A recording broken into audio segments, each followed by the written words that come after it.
How's jail? Nothing. Not. You know, Mr. Smith, we want you to be the best person that you can be, right?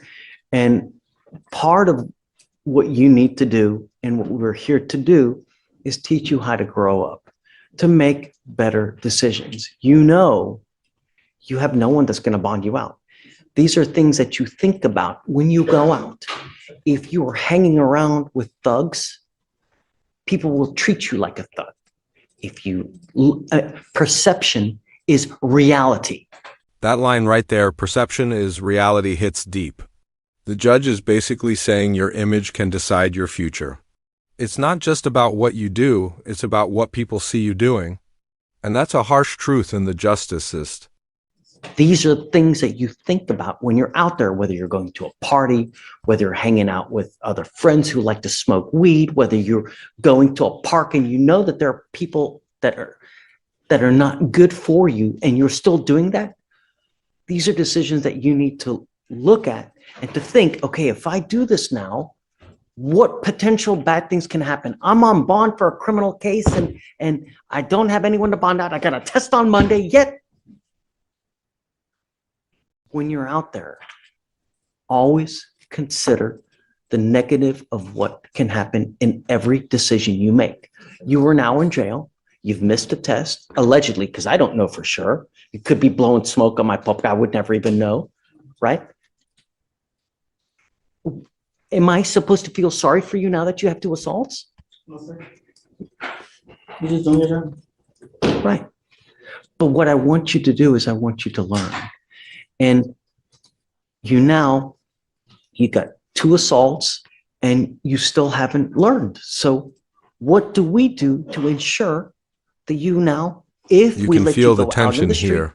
you're going The to make judge the right genuinely decisions. How do wants we- to help, What do we but do? the kid keeps self-destructing. Because I don't know. What would you do in the judge's place? Show mercy again or protect the community from another mistake?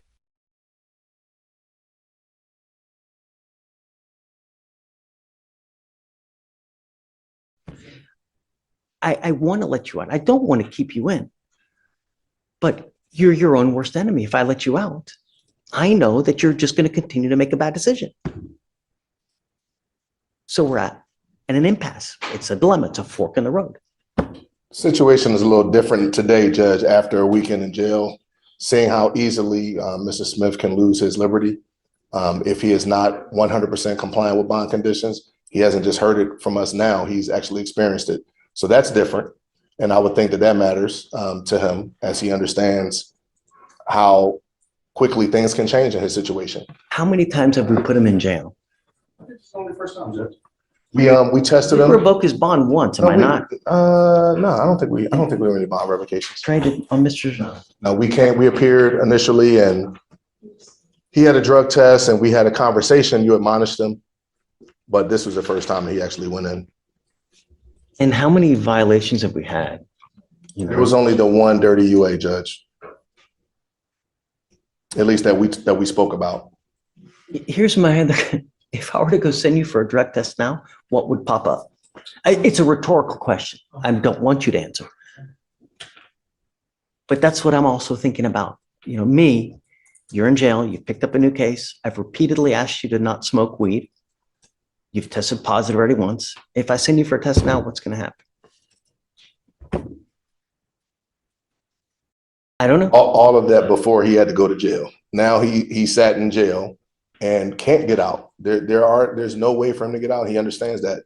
So I would think that would change his mindset. He's intelligent and he understands, but still 17 years old has to sometimes hit their head to learn and understand what those consequences really feel like. Where are you living now?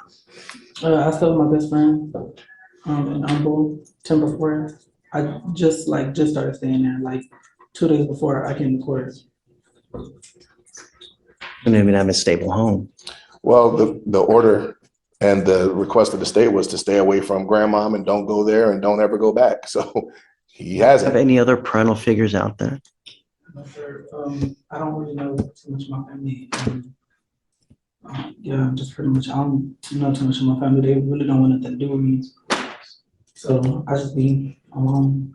And just somebody that purported to be Tristan's mother did reach out to me, but indicated that she could not help or didn't want to help, because I asked those questions too. Wasn't Take him prepared. in? No, sir. This was about 2 or 3 weeks ago. So he's truly on his own. And again, the person I've been speaking to purports to live in Georgia and is young himself. Can't come here, can't do anything here. So our hope was that he was able to make bond because it is reasonable. It's a reasonable amount of money, but the bond company won't bond him out without. But even Mr. Brooker, even if you bond out, if you continue to make the bad choices, you're going to end up right back here over and over and over. You know, he's telling me that you want to plead guilty just to get out. I'm not going to do that, because I'm not going to let you ruin your life. Because when you end up with these assault convictions, you're all but ruined. You know, do you think people hire assault convictions? You think you're going to get a job? You think you want to go to school to study this and that? It's all for naught, because when you start racking up convictions, life is hard enough as a Black young man in society today as it is. And when you start racking up convictions, it only makes the life more difficult for you. That That's hard metaphor enough as cuts it is. sharp. And Hang you're not around the getting wrong it people through. and you pick up their trouble. The judge If I isn't go just drug being test you- poetic. He's making a real world point about accountability. Sometimes the company you keep is your downfall.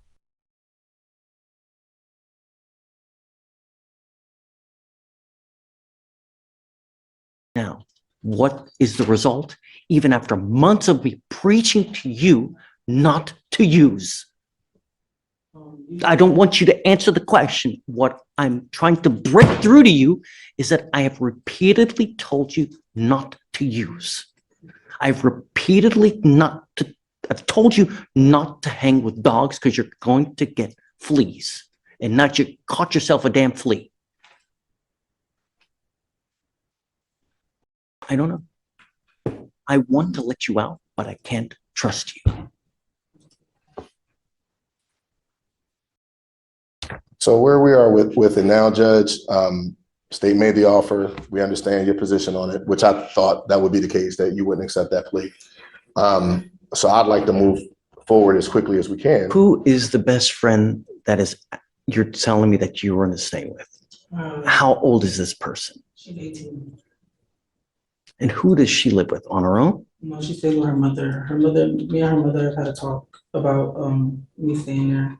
And she said that as long as, I do what I continue, well, she said as long as I continue to, keep up with my schoolwork and stuff and, keep going to school. She said she just don't want to let me in her house. So as long as I continue to go to school and stay out of trouble, then I'm good there. And she understands that I have. If I can verify that there's a parental figure at that house, I will let him out. I'm going to put a monitor on you and I'm giving you a curfew. But if you can somehow verify, Mr. Brooker, that there is an actual adult living there, it's not just an 18-year-old just hanging out, 17 and 18-year-old, then I'm down. But I got to know that there's some kind of adult figure there so that we know there's at least some kind of supervision, not 17 and 18-year-old hanging out with each other, because it's a disaster in the making. I don't want any more disaster. So if you can verify that, I'm down.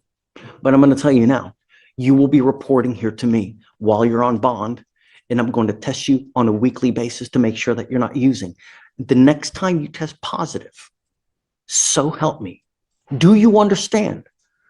You pick up a third case, I'm going to lose it. The little hair that I have left will be gone, because that's how upset I will be. Do you understand? Don't smoke weed, and I want proof that you're enrolled in school full time. Do you understand, Mr. Smith? The only way is that I know that there's a parental figure here, so you have at least some kind of someone watching out. Okay, so we got time. I mean, okay. I'm here. You have my cell phone. I do. Right? So just text me, and even if it's 2 o'clock, 3 o'clock, we can work it out. I'll work on it. Thank you, sir. Okay. All right. All right.